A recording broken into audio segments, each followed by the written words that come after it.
Você que está me vendo aí, o que você faria se a vida te desse um limão? O que você faria? Uma limonada? Uma caipirinha? Que tal fazer uma pilha de limão, gerando energia elétrica com limões? Gostou da ideia? Fica aqui. Nós vamos gerar energia elétrica com limão e também com refrigerante. É, refrigerante. Aguarde aí. Assista o vídeo todo.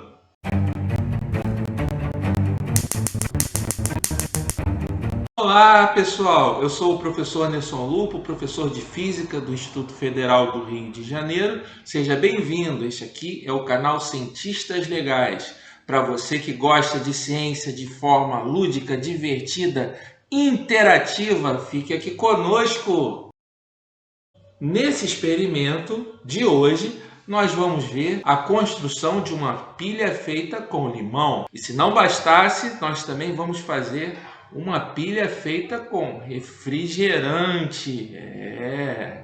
Refrigerante, professor? Isso aí, refrigerante. Primeiramente, vamos ver todo o processo de construção da pilha, como funciona uma pilha, qual o processo eletroquímico envolvido no funcionamento de uma pilha. Bem legal! Você que está se preparando para o Enem, não perca essa aula aqui, você vai ver tudo de forma interativa, lúdica, muito legal. Todo mundo já viu uma pilha, né? Naqueles brinquedinhos na infância, brinquedo movido a pilha, ou naquele comercial daquele coelhinho muito simpático, né? Que se mexe sem parar. Enfim, todo mundo já viu uma pilha. Mas o que é uma pilha? Pilha é um dispositivo que ele transforma energia química de um processo, de uma reação química, em energia elétrica. Então nós fornecemos uma reação química que tem uma energia química e essa energia química é transformada em energia elétrica. Isso é uma pilha, tá? E a pilha tem algumas características importantes que nós vamos ver. A primeira pilha foi desenvolvida por Alessandro Volta em 1800. Ela era constituída de placas metálicas de zinco e de cobre intercaladas e divididas por um algodão embebido numa solução eletrolítica que conduzia a corrente elétrica entre as placas. Isto é, conduzia os elétrons perdidos pelo zinco até o cobre. Mas essa pilha, ela produzia muitos gases tóxicos, então ela era perigosa, o seu uso era perigoso. Mais tarde, em 1836, o químico inglês John Frederick Daniell criou uma pilha bem melhor, tá? Chamada pilha de Daniell, bem menos arriscada que a de Alessandro Volta. Ele fez o seguinte: num recipiente ele colocou uma lâmina de zinco numa solução de sulfato de zinco. Em um outro ambiente separado, ele colocou uma lâmina de cobre numa solução de sulfato de cobre. Dessa vez, o eletrodo de zinco e o eletrodo de cobre. Cada eletrodo desses é chamado de semicela. Separadamente ocorrem as reações de oxirredução em cada sistema com a transferência de elétrons entre as espécies químicas, como eu vou explicar mais para frente, tá, pessoal? Porém, desse modo, não era possível aproveitar a transferência de elétrons para gerar corrente elétrica e ligar uma lâmpada, por exemplo. Por isso, ele colocou um circuito externo ligando os dois eletrodos com uma pequena lâmpada no meio. Além disso, ele interligou as soluções de sulfato de cobre e de zinco com uma ponte salina que servia para manter as semicelas eletricamente neutras através da migração de íons. Sem a ponte salina, haveria um excesso de cargas positivas em ambos os lados do sistema e a reação iria parar precocemente. A ponte salina pode ser um tubo de vidro em U com uma solução de sulfato de potássio, de nitrato de sódio, de nitrato de amônio ou de cloreto de potássio. Aliás, tem uma curiosidade bem interessante aqui. Essa imagem que vocês estão vendo são as pilhas de Daniel originais, aquelas construídas em 1836, e estão em exposição no Museu Nacional de História Americana em Washington, D.C., nos Estados Unidos. Pessoal, quem quiser ir direto para o experimento da pilha de limão, pula para o 9 minutos e 33. No eletrodo de cobre ocorre o processo chamado de redução. Nele há um aumento da massa na placa de cobre. No eletrodo de zinco ocorre um processo chamado de oxidação. Na oxidação ocorre uma diminuição da placa de zinco. O cobre então é chamado de cátodo e o zinco é chamado de anodo, tá? O cobre positivo, o cátodo positivo, e o anodo, que é o zinco, negativo, tá? E vocês estão vendo aí na figura que ocorreu um aumento da massa do cobre enquanto o zinco diminuiu, porque o cobre sofreu o processo de redução e o zinco sofreu o processo de oxidação. Reparem que a solução de sulfato de cobre ficou menos azulada por conta do desgaste do material. Para a galera aí que está fazendo Enem, quando cai esse tipo de questão sobre pilhas e tudo mais, normalmente ocorre as equações de potencial dos processos de redução e de oxidação. Observem aí que nós temos duas equações de redução. Anderson, como é que sabe que são duas equações de redução? Nós sabemos porque os elétrons estão do lado esquerdo da equação. Então você tem aí claramente a apresentação de um processo de redução, onde ocorre o acúmulo de material na placa. Tem o zinco e o cromo, tá? O zinco com potencial de menos 0,76 volts e o cromo com um potencial de mais 0,41 volts. Quando vocês colocam os dois materiais numa solução eletrolítica, um deles vai sofrer oxidação, o outro vai sofrer redução. Como é que a gente sabe quem sofre redução e quem sofre oxidação? A redução vai ser aquele de maior potencial eletrolítico, tá? Então, o maior número ali, você tem menos 0,76 e mais 0,41 volts. O maior é mais 0,41 volts, certo? Não há dúvida quando você considera o sinal, né? Se o maior é o 0,41 volts, então nós temos a fórmula para determinar a força eletromotriz de uma pilha, ou seja, a diferença de potencial entre os eletrodos de uma pilha. É só fazer o potencial maior menos o potencial menor, ou seja, mais 0,41 volts menos 0,76 volts vai dar como resultado mais 1,17 volts, a força eletromotriz neste exemplo que estamos vendo aí. Como é que fica então a situação do processo? Nós temos a oxidação do zinco na equação de oxidação em cima, e a redução do cromo, tá vendo? Na equação embaixo. Então nós rearrumamos aquelas equações fornecidas no problema, no exercício, o que vocês estejam resolvendo aí. Então, para a gente seguir e chegar na equação geral desta pilha, nós temos que ter o mesmo número de elétrons nas duas equações. Então, como os números são diferentes, nós temos que normalizar as equações. Para isso, nós multiplicamos a equação de oxidação, nesse caso aí, por 3, e multiplicamos a equação de redução por 2, tá? Fazendo isso, vamos ter a mesma quantidade de elétrons nas duas equações. Olha só, olha aí, ó. Perfeito? 6 elétrons em cada equação. Daí para frente, o que devemos fazer? Somamos as equações, os elétrons vão se cancelar, então chegamos na equação geral da pilha. Ó, essa equação aí. Chegamos na equação geral da pilha. É bem tranquilo, né, fazer esse tipo de exercício. Pessoal, galera do Enem, ó, valeu a dica aí, galera! Olá, pessoal. Então vamos agora montar a pilha de limão.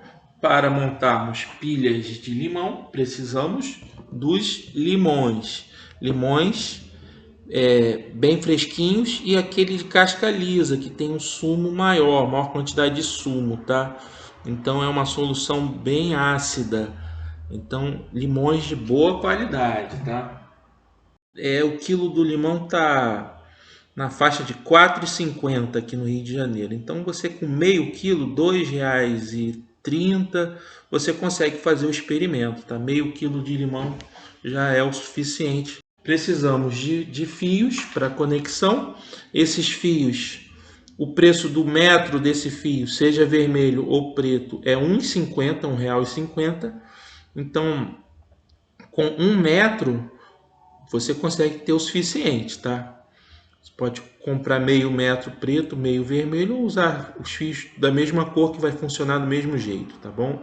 Na ponta dos fios tem isso aqui que são garras jacaré, tá? Abre e fecha, tem uma molinha que mantém pressionado e aí parece uma boca de jacaré, a ponta para agarrar bem firme, tá? Cada garrinha jacaré custa R$ 1. 8 garrinhas jacaré, R$ 8, tá? Então tem R$ 8. Eu já tinha em casa aqui parafusos. O custo do parafuso aqui é centavos, tá?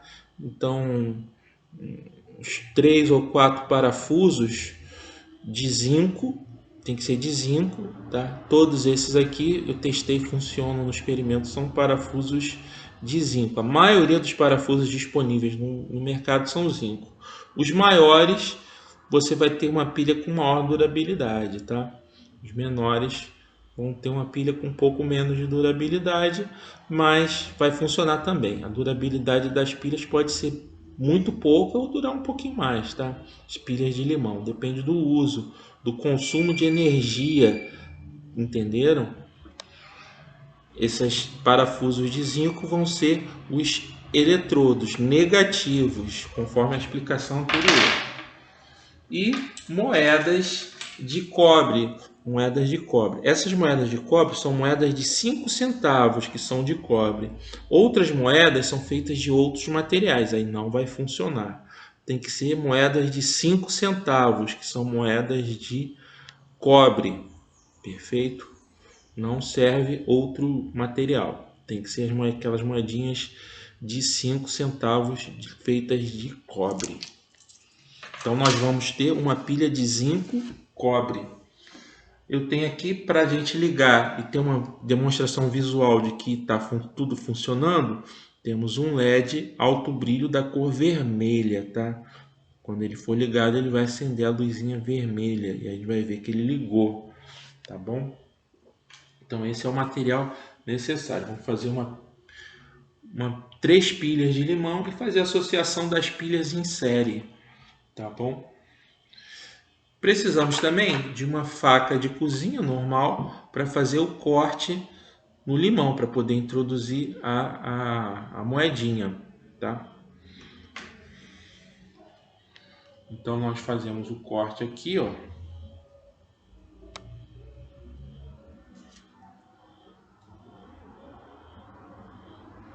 Temos a moedinha e podemos introduzir aqui a moeda.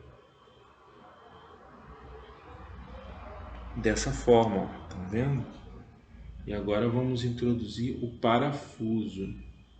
Para isso a gente aponta aqui o parafuso e vamos usar a chave, fazendo uma forcinha.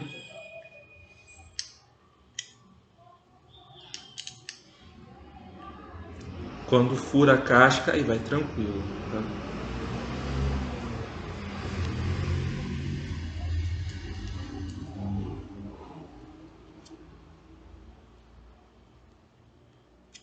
Então, está pronta nossa pilha de limão. Vamos ver quantos volts tem essa pilha de limão? Vamos ligar aqui nosso multímetro para verificarmos isso. Quantos volts tem a nossa pilha? Eu sei que o terminal positivo é